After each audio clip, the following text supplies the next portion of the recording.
महाविद्यालय से NSS volunteer, USC का ब्रांड एम्बेसडर, भारत स्काउट से राष्ट्रपति अवार्ड और आज राजनीति विज्ञान परिषद का कोष सचिव। आज जो ये विषय है राजनीतिक दल की घोषणा पत्र में आम आदमी, इसमें अपना विचार रखना चाहता हूँ।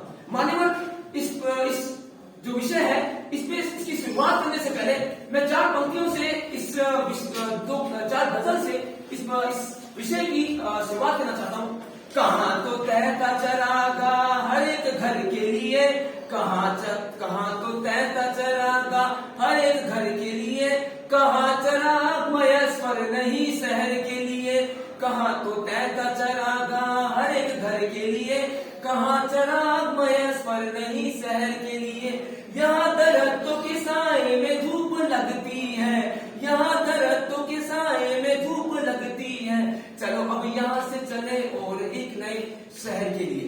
अब ये दुष्यंत कुमार जी की गजल थी, जिसका उद्देश्य यही है कि चुनाव से पहले जो है कोई भी पार्टी जो है ये अपना घोषणा पत्र यानी मैनिफेस्टो कहते हैं इंग्लिश में, वो जारी करती है। उसके अंतर्गत ये वादे करती है कि वो चुनाव से पहले जनता को ये सुविधाएं देगी। जैसे अभी कांग्रेस ने 7 घोषणा पत्र जारी किया था, 7 योजनाओं का जारी किया था। उन्होंने वादे किए थे कि हम ये योजनाओं को जनता तक देंगे जब वो उनकी सरकार बनती है तो। लेकिन अब आज की वर्तमान की स्थिति क्या है, मैं उस पर बात करना चाहता हूँ। मान्यवर, आज पहले की स्थिति ये थी कि जो वोट की तरह थे, जो घोषणा पत्र होती थी, वो विकास और बेसिक नीड्स यानी रोटी कपड़ा मकान के दिए जाते थे। लेकिन आज के समय में ये है कि ये सिर्फ एक जनता को लुभाने का माध्यम बन चुका है। ये घोषणा पत्र, ये मैनिफेस्टो जनता को लुभाने का एक साधन बन चुका है। मैं इसमें ऐसा क्यों कह रहा हूँ? यदि आज हम देखें तो हम कहते हैं कि यार सिलेंडर आपको सिलेंडर जो है वो फ्री मिल रहा है, गेहूं है वो फ्री मिलेगा, चावल जो है वो फ्री मिलेगा। लेकिन ये तो सोचिए इसका उत्पादन, इसका प्रोडक्शन कहां से होगा? ये भी तो सोचने की बात है। अगर प्रोडक्शन हो रहा है तो उसकी इकोनॉमी में कितना लॉस हो रहा है?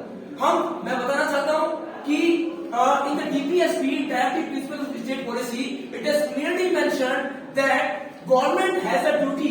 It is the responsibility to the government to fulfill the aspiration of the people. लोगों की जो बेसिक नीड्स जो है उसकी एस्पिरेशन को पूरा करना ये सरकार का दायित्व है। लेकिन घोषणा पत्र के जरिए मुझे लगता है कहीं ना कहीं जो है हम इससे लुभा रहे हैं। आज फ्री का चीज हमें सही आप बोलते हैं कि भाई सिलेंडर आपको फ्री में दे रहे हैं, गेहूं जो है चावल वो आपको फ्री में दे रहे हैं, तो कहीं ना कहीं इंसान इसमें लुभा जाता है। आज इंसान के अंदर ईमानदारी यानी ईमानदारी खत्म हो चुकी है, तभी तो भ्रष्टाचार होता है। और ईमानदारी की बात करूं तो भ्रष्टाचार तो छोटी छोटी चीजों से होता है। सोचिए लंबी लाइन में हम लगे, सोचते हैं यार 100-200 देकर अपना काम निपट जाए, ये भी तो भ्रष्टाचार है।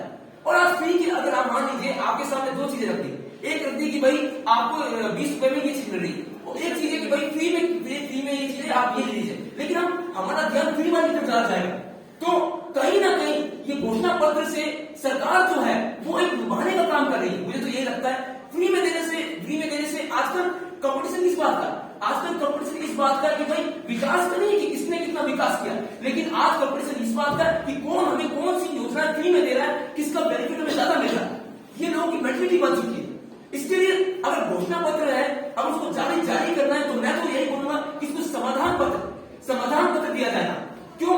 इसमें जनता को विकास पे बल दिया जाए और संविधान पे जो कि संविधान में बेसिक नीड्स है, शिक्षा, रोटी कपड़ा मकान, उस पर बल दिया जाए, तब ये होगा। और कहीं ना कहीं आज वोट जो है चुनाव से पहले घोषणा पत्र जारी होते हैं, मैनिफेस्टो जारी होते हैं, तो कहीं ना कहीं जो है एक आम आदमी जो है वो ये देखता है कि मुझे कौन सी योजनाएं ज्यादा मिल रही है, उसका लाभ कौन सी योजना का लाभ ज्यादा मिल रहा है, तो किसमें किस योजना में बेनिफिट ज्यादा है, तो कहीं ना कहीं वो अपना वोट जो है इसी चक्कर में देता है। लेकिन मैं आपको बताना चाहता हूँ, being the ELC brand ambassador, it is our right to give the vote. There is no restriction, there is no hindrance.